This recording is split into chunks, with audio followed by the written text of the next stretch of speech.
Ketvirtas skyrius. Nukreipiamieji kelio ženklai. Nukreipiamieji kelio ženklai yra šie. Leidžiama važiuoti tik tiesiai. Kelio ženklas. Pastatytas kelio ruožo pradžioje. Galioja iki artimiausios sankryžos. Nedraudžia sukti į dešinę, kai norima įvažiuoti į šalia kelio esančias teritorijas.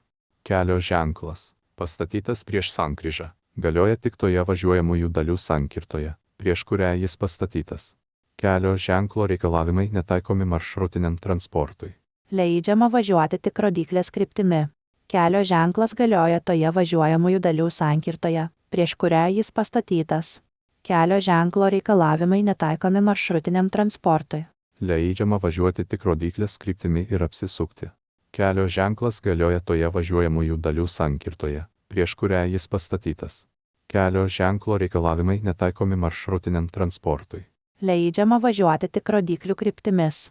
Kelio ženklas galioja toje važiuojamųjų dalių sankirtoje, prieš kurią jis pastatytas.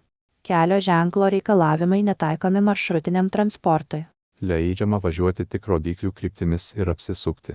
Kelio ženklas galioja toje važiuojamųjų dalių sankirtoje, prieš kurią jis pastatytas.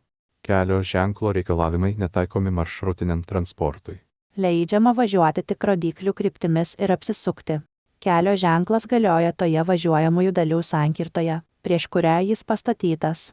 Kelio ženklo reikalavimai netaikomi maršrutiniam transportui. Kliūtį apvažiuoti leidžiama tik iš dešinės pusės.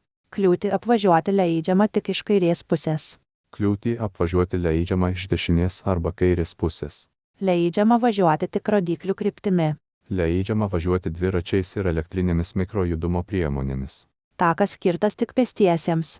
Kai takas eina išilgai kelio, pėstieji privalo eiti tik juo. Leidžiama eiti pėstiesiems, važiuoti dviračiais ir elektrinėmis mikrojudumo priemonėmis.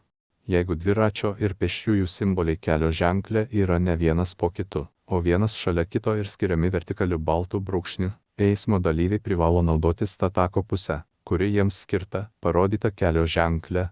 Leidžiama važiuoti tik nurodytu arba didesniu greičiu - km/h. Minimalaus greičio apribojimo pabaiga.